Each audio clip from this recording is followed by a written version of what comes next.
Welcome everyone to my webinar about document management with SharePoint 2013, and it's called Moving Mountains with SharePoint. I would like to start a quick introduction to myself. As Declan said, my name is Oliver Wirkus. I'm a senior consultant and a SharePoint solution architect at Bridging IT in Germany, and besides that I'm also a moderator of the SharePoint user group in Stuttgart.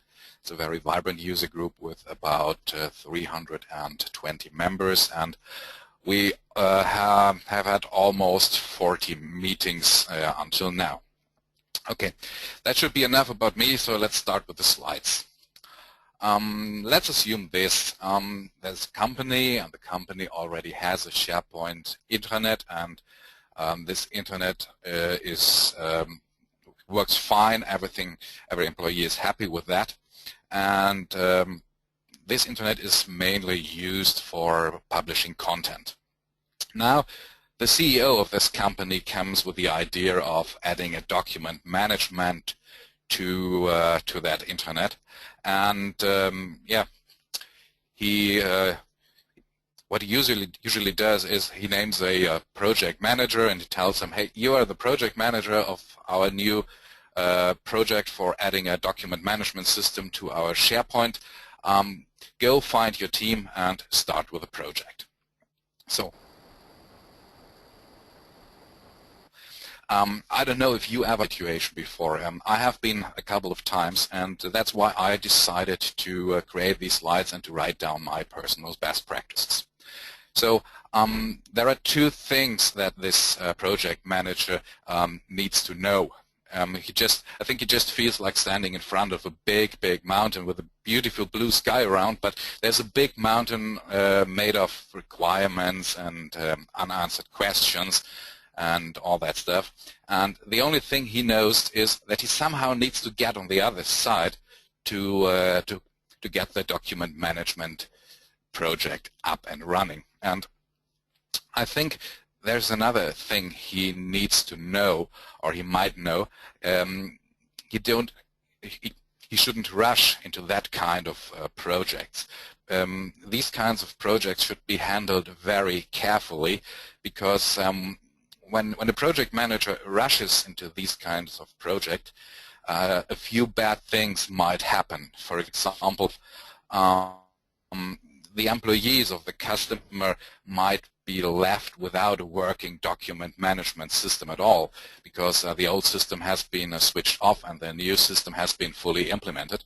Or the employees might be left with an unfinished document management system. So some things of the document management are working, some important features are missing, so the employees can't work anymore. So this will have a very bad impact on the user acceptance and the user experience also, and these should be avoided. So let's have a look on the important requirements that made up this big mountain. At first, there is performance. The new system should perform very well, because nobody wants to wait for half a minute or so until the results page is finally displayed, or until a document is finally checked in. So performance is a very important issue. User experience is another very important issue, because the employees of the company, of the client, they should be working with this new system. They need to love the new system, and they need to get their daily work done with the new system. So you should keep a close look on the user experience. Every company has its governance rules, and it is very important to consider these governance rules as well. And last but not least, there may be other company requirements, for example, special workflows, or special approvals, or special kind of metadata, and these additional company requirements, they should be considered also. When I start this kind of project, I usually start with some initial steps, and the first initial step, I usually take a requirements workshop. In this workshop, I want to understand what the customer is understanding when thinking about document management. Another question is, how does the customer work with documents today, and where are the current pain points? And that is a very important question, and I will come back to the pain points in just a few minutes. And I want to know how the customer envisions a future document system. So what the customer wants to have? And last but not least, what internal processes, requirements, and characteristics must be considered also?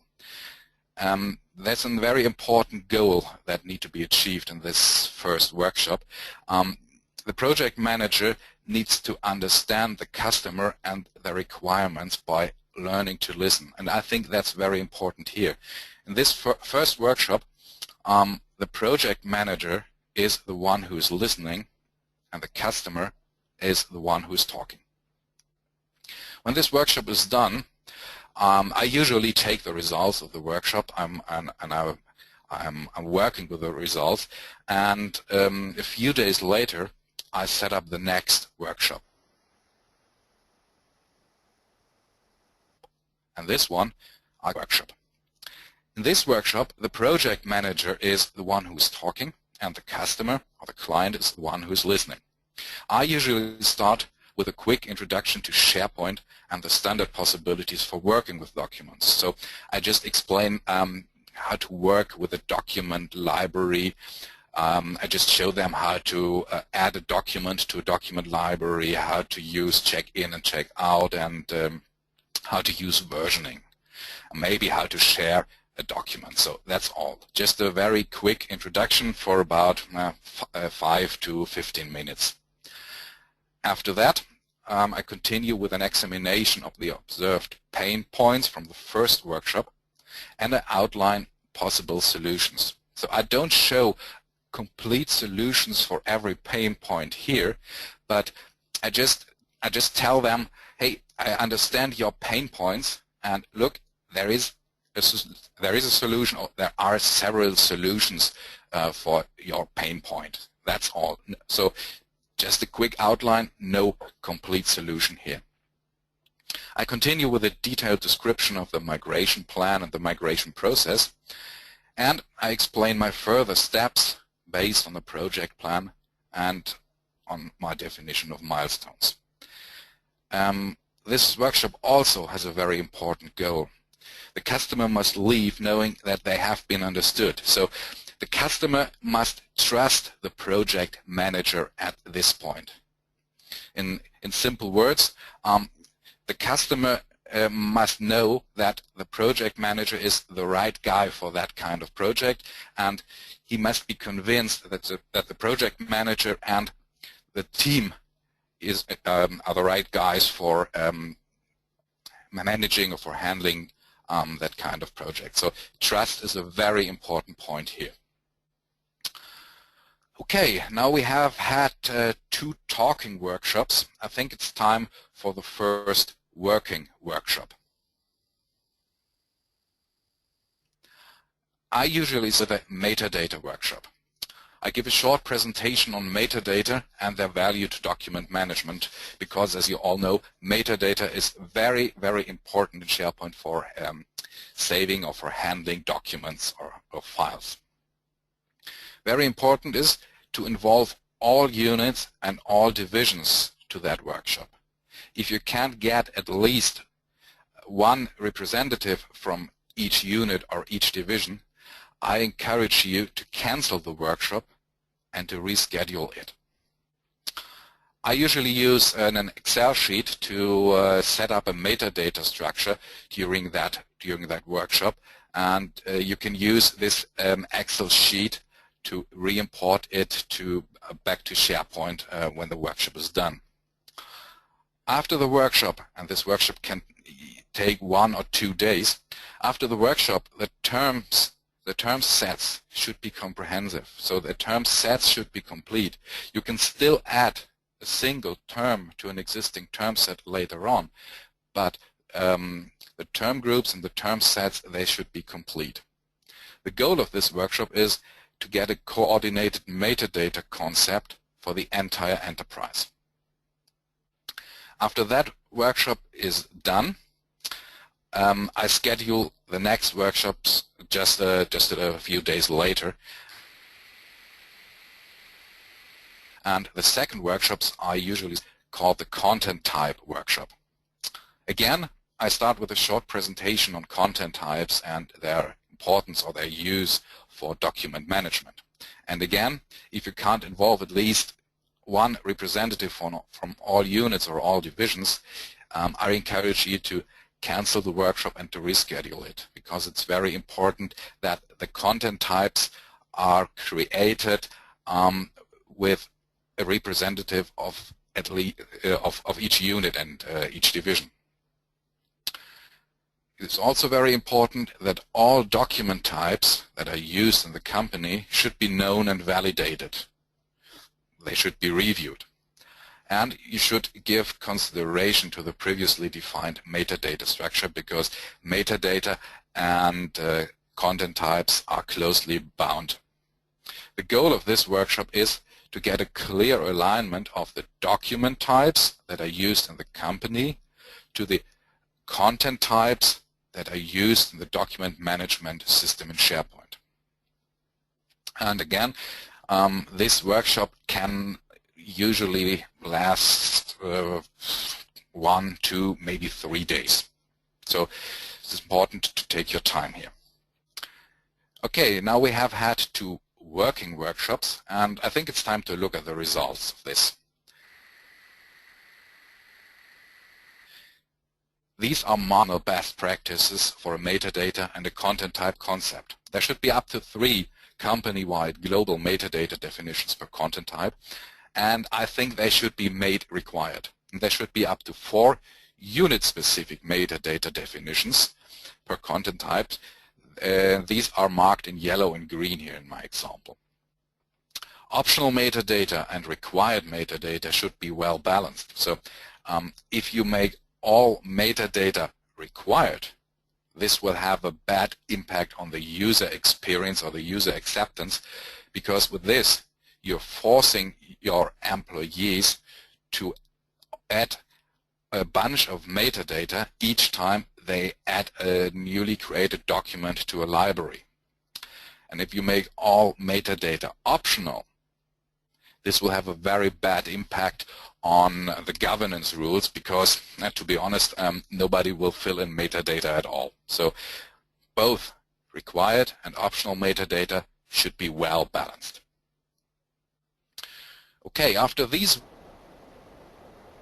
workshops, I usually continue with some of the basic elements of SharePoint to handle documents or files. So I'm talking about employment scenarios of individual features. I'm not talking about site collection features or site features or this, but I'm talking about elements that SharePoint offers to ease handling with documents.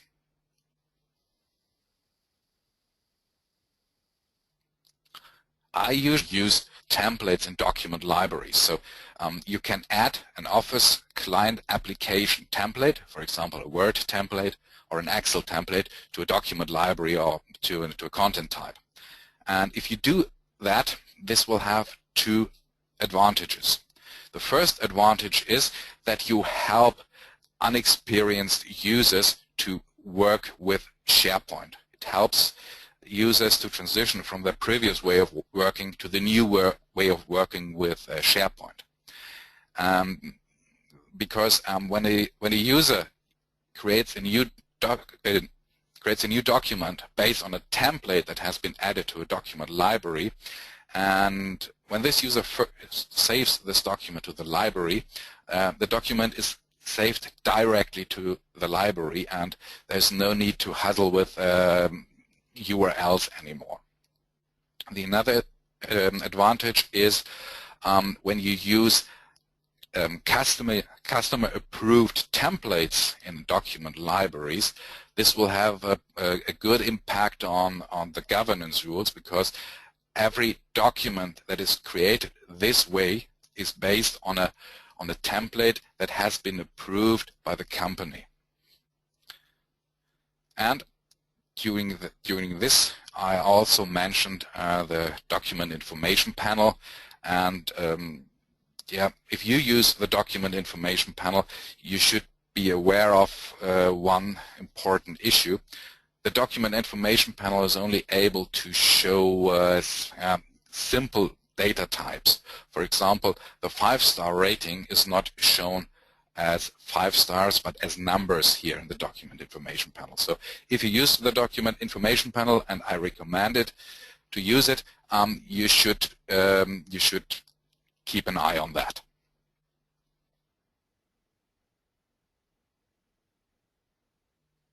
When it comes to edit, I recommend to enable versioning, because versioning has, again, a clear user advantage.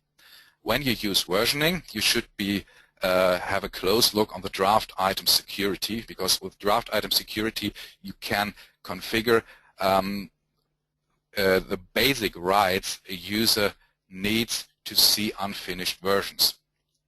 And I also recommend to set up shredded storage when you use versioning in SharePoint. For the first 3 months or so, I usually recommend to offer check-in and check-out functionality, because this also helps unexperienced users to work with SharePoint. After a certain time, so let's say 3 months or 4 months, you can switch over to co-authoring to enable multiple employees of a company to work on a single document simultaneously. But before you do that, I recommend to have a look on the TechNet article I linked here on this slide.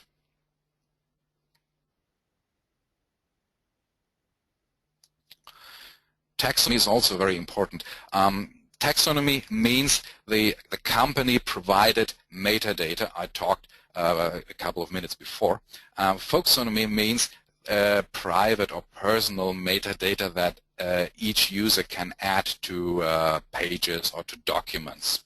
So I recommend to turn on folksonomy, because folksonomy has, again, clear advantages on the user acceptance and the user experience, and it also helps users to find or to retrieve documents because they can use their own personal or private keywords. Folksonomy is a very powerful feature in SharePoint, and you should never underestimate the power of users.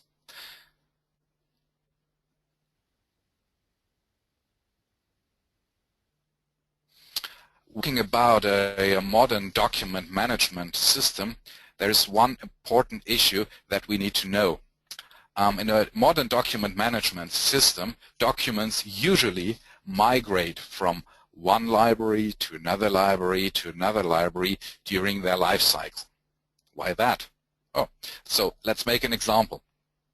For instance, there's a team, and the team is working on a company document. So this team usually starts working in a team workspace to create the document, to edit the document, to work on the document, to review the document. And when this document is finished and it has been approved, this document is usually moved from the team workspace to a workspace where official documents of the company are saved. And when this document runs out of scope or gets invalid, this document is moved again, and it's moved from this official document place to a document archive.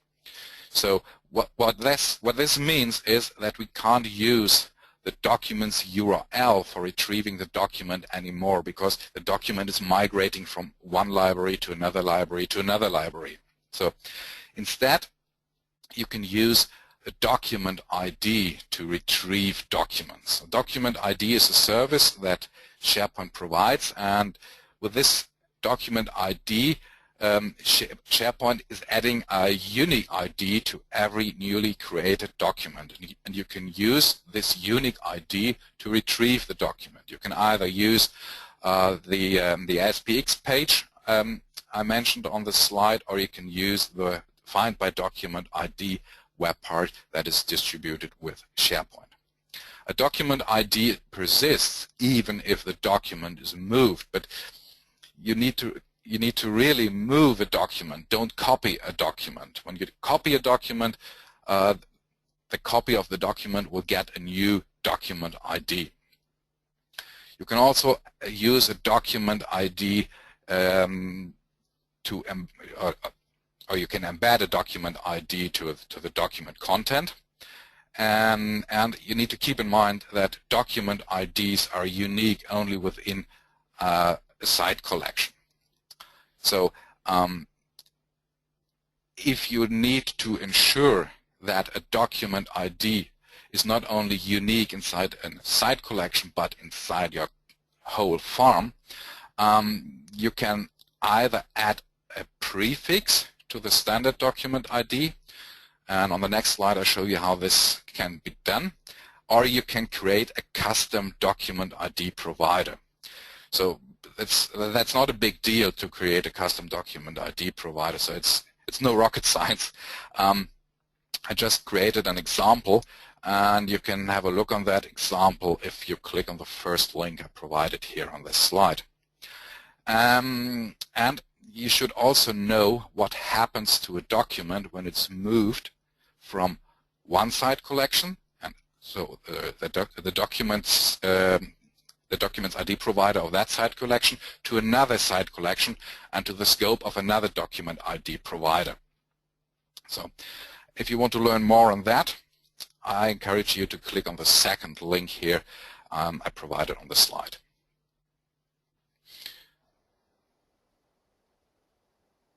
Setting up a document ID is very easy. You just need to activate the site collection feature.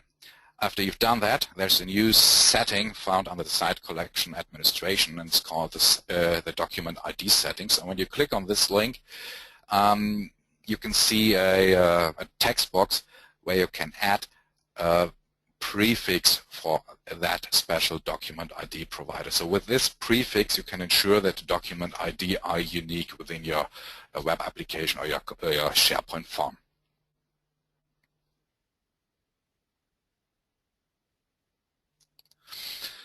I have had a single document in mind when I was talking about managing documents in SharePoint, but what happens if you need to group documents that belong to a common scope? For example, you want to group all documents that belong to a technical project or to an offer or something like that.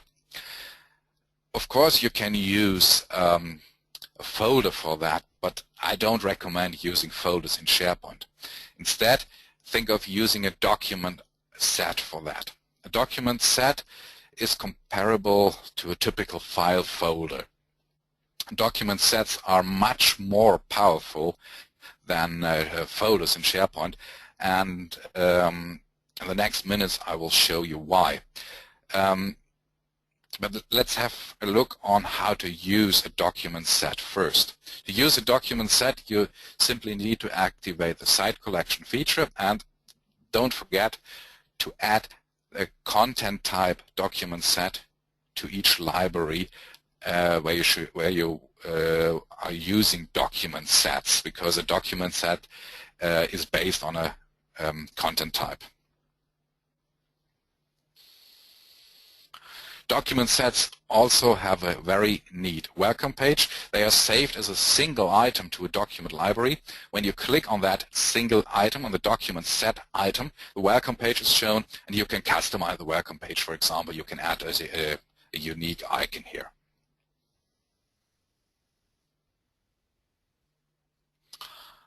And here's why I think document set is much more powerful than a folder. You can define permitted content types, so you can ensure that only permitted documents can be added to a document set, and nobody can add, for example, some video files or mp3 files to your document set if the content type is not allowed. Metadata are inherited from by shared columns, so when you add a document to a document set, this document inherits the metadata from the document set, so the documents are already tagged. The welcome page is configurable. I just showed you that. And you can even use the SharePoint Designer for customizing the document set welcome page. You can add a default document to a document set, and I usually do that. I usually add a simple text file to my document sets. And this text file just gives a short explanation on how to use this document set. So if you don't need this default document, you can still delete it. But it's very helpful to have a look on that. And you can add workflows to a document set. Versioning is available for both, for the documents and for the document set, but you need to keep in mind that versioning for a document set works a little bit different than versioning for documents. Versioning for a document set is a little bit more than is a kind of snapshot versioning. If you want to learn more on that, I encourage you to click on the first link I provided here on the slide. If you need some additional reasons why folders are a bad idea in SharePoint, I just recommend to click on the second link, and here you find some more reasons on that issue.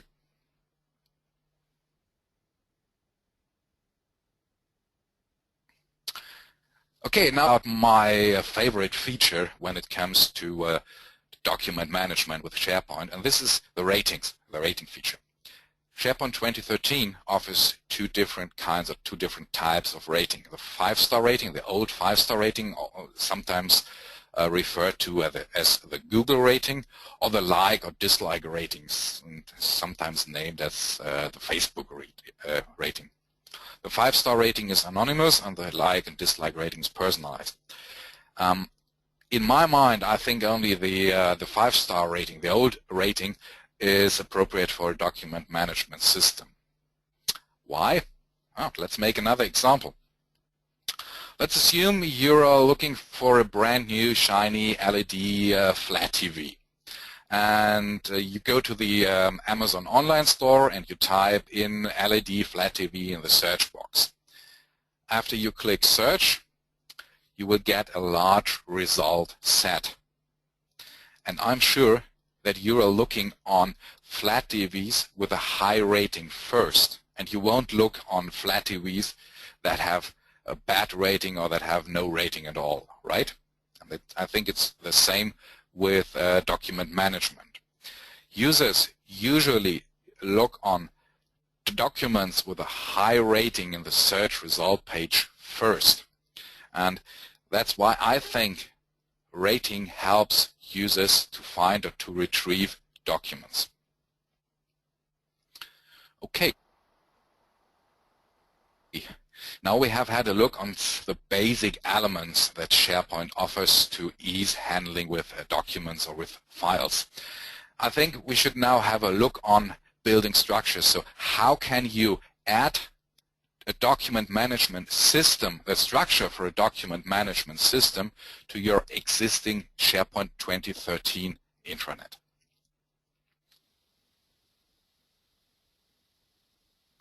As you all know, the template provided by SharePoint, and this one is called the Document Center template. And you can use this Document Center template to set up a structure that you want to use for saving documents in a company. After you create a new site based on that template, you probably configure the welcome page, you set up permissions, you will create a lot of libraries based on the content types that have been defined in the workshops. And you probably think of procedures how to move documents to the document center. This is how the welcome page of a document center looks like. I think it's a very neat welcome page, and yeah, I think this has a great impact on the user experience and the user acceptance. So how can you use this temp for setting up structures? I think there are two approaches for creating structures for a document management system in an existing SharePoint intranet. The first one is the so-called traditional approach. So this means there's one document center for the whole company. And I think that's a bit old school. So we've done it before, 10 or 15 years before. A more modern approach would be the distributed approach. The distributed approach means every unit or every division gets its own document center. It's true, this is a little bit more of work to do here, but if you think of PowerShell, you can simplify, or you can ease the work that is needed for setting up multiple document centers.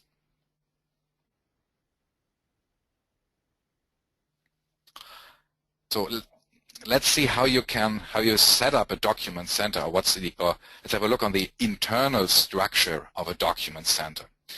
After you created a document center based on the template, you probably add some document libraries. It can be 10, 20, or 30 document libraries. So all of these document libraries need to be based on a content type. So when you think on the distributed approach now, you will notice that you have to create multiple document centers and with multiple document libraries. So what happens if you need to edit or you need to change one content type that is used by these document libraries? You can use the content syndication for that, because with content type syndication, handling of content types is very easy. Content types should be saved and managed centrally, and you can do this by using the content type syndication, and all you have to do is to define a collection, a site collection that should be used as your content type hub. The only thing you need to do is to add the URL of your site collection in the appropriate text field here. After that, you just need to activate the feature content type syndication hub, and you're done. Now, SharePoint is using a timer job, the content type subscriber job, and this timer job is publishing all content types that are created in your content type hub site collection to every site collection within your web application. So it's a very handy feature. But there's one thing you need to keep in mind here. You can't change the URL of the content type hub through the SharePoint UI after you initially created it. If you need to change the content type hub, you can use PowerShell for that, but I recommend you not to change the content type hub later on.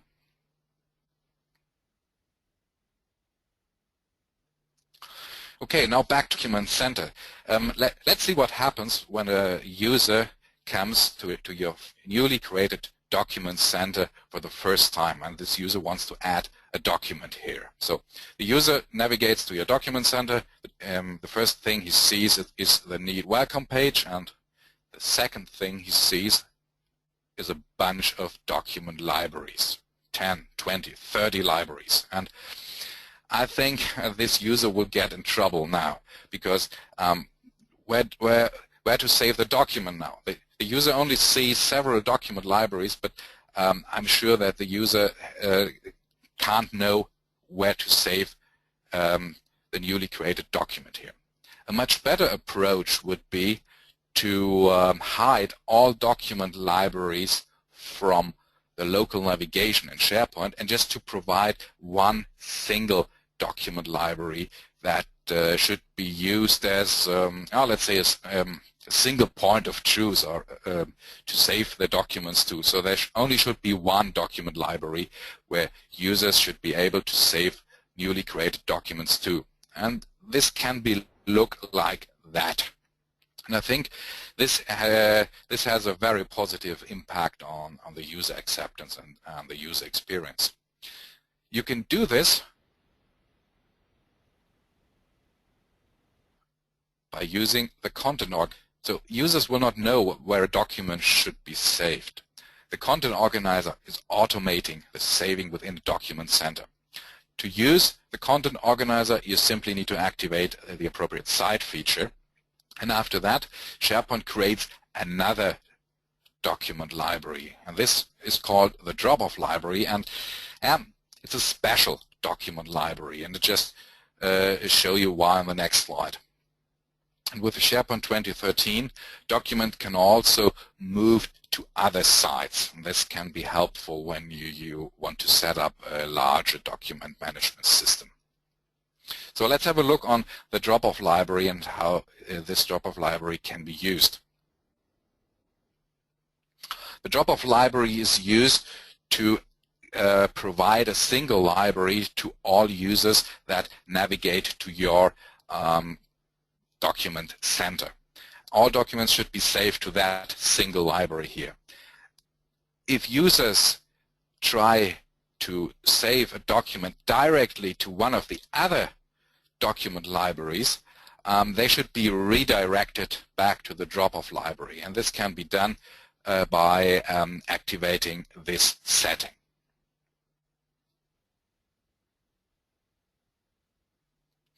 The content organizer drop-off library is using rules. And rules are based on content types. And the rules are also based on expressions that evaluate metadata. And if a rule matches after a user has added a new document to the drop-off library, this newly added document is moved to a target library. And this target library needs to be defined in the content organizer rules also. Here I've done a little photoshopping, and this is the whole dialog that has to be used to create a new content organizer rule. So you see, you need to provide a content type here. You need to provide one or more conditions based on metadata here, and you need to provide a target library here.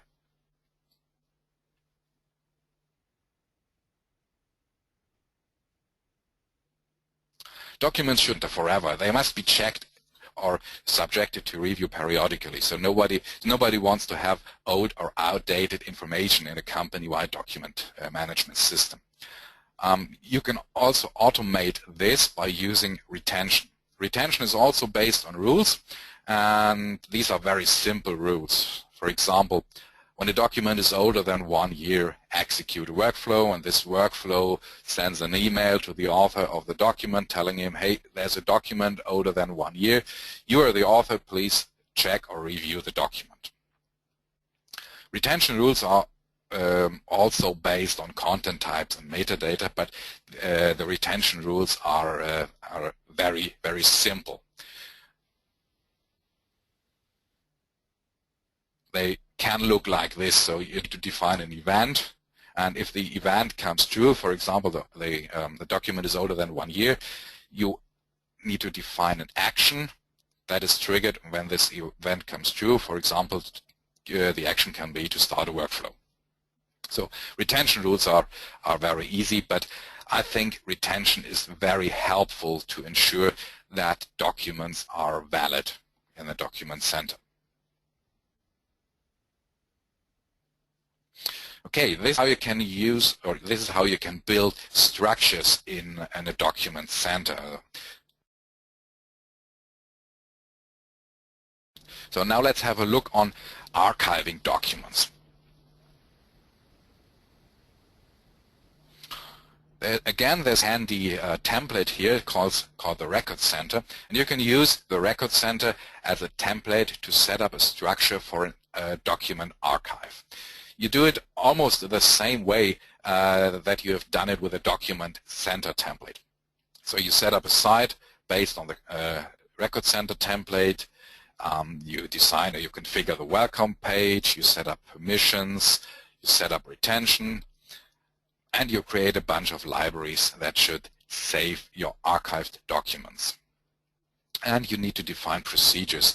For example, how documents are moved from a document center to a record center.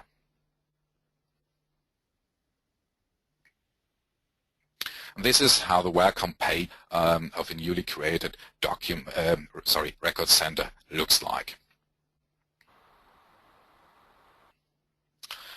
How moved to a record center?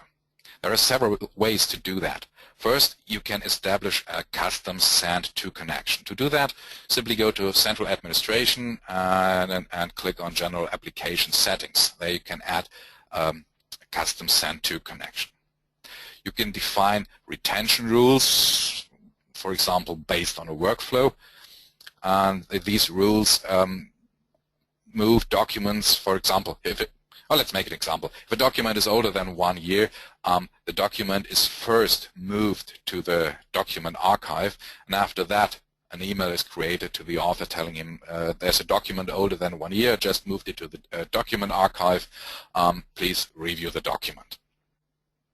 Or you can manually use the drop-off library of a record center, and that can be very helpful when you migrate documents from, for example, file share to a document archive manually. So you can you use the drop-off library manually in that case, or you can utilize custom workflows.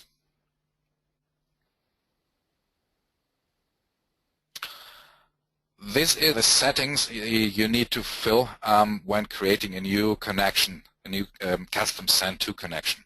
And there's a reason why I added this screenshot to the slide. I just want to point you to the send-to action here. So if you create a custom send-to connection, be sure that you select move as an action. Don't use copy here, because if you use copy, your documents are not moved but copied to your document archive, and these copied documents will get a new document ID, and I think we should avoid that.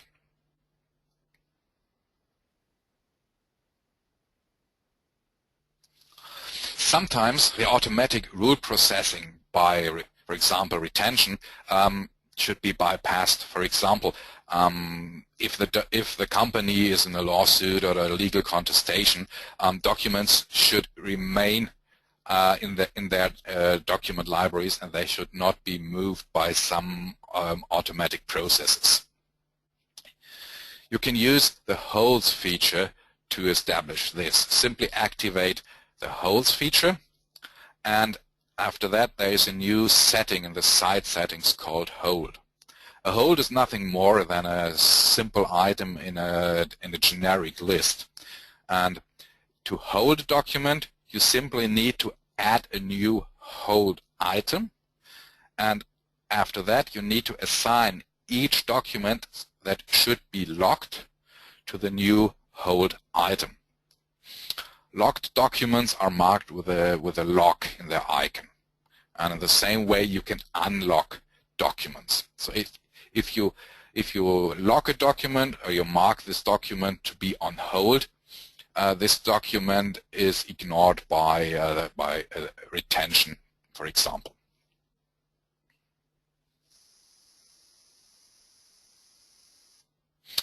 Okay, just in time, I see. So let's have a look on my summary and my best practices here. First, let's have a look on the summary. Document management is possible with SharePoint 2013. There are many features that improve working with documents, and there are many templates that support the building of structures, for example, the document center or the record center. Content types and metadata can both be managed centrally, and I think that's very important.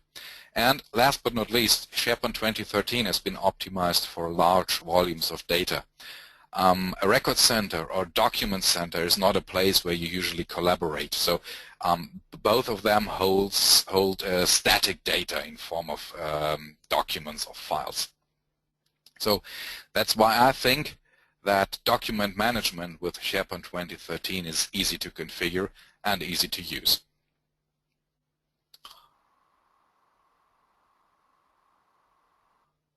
Okay, let's have a look at this here.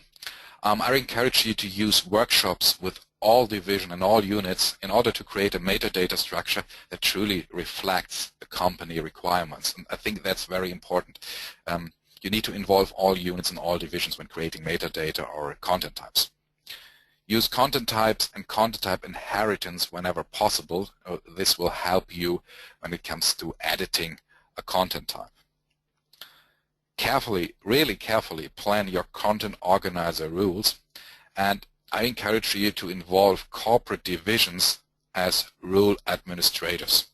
So it can happen that a rule fails, yes, but in most cases when you add a document to the drop-off library, there should be at least one rule that matches.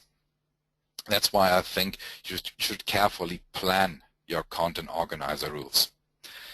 Subject metadata and content type to multiple validations before beginning the implementation of a document center or record center. So metadata and content types are very important and are basic features of SharePoint when it comes to handling with documents. So they need to be reviewed twice.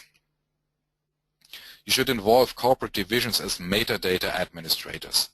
Most important is metadata is not an IT thing.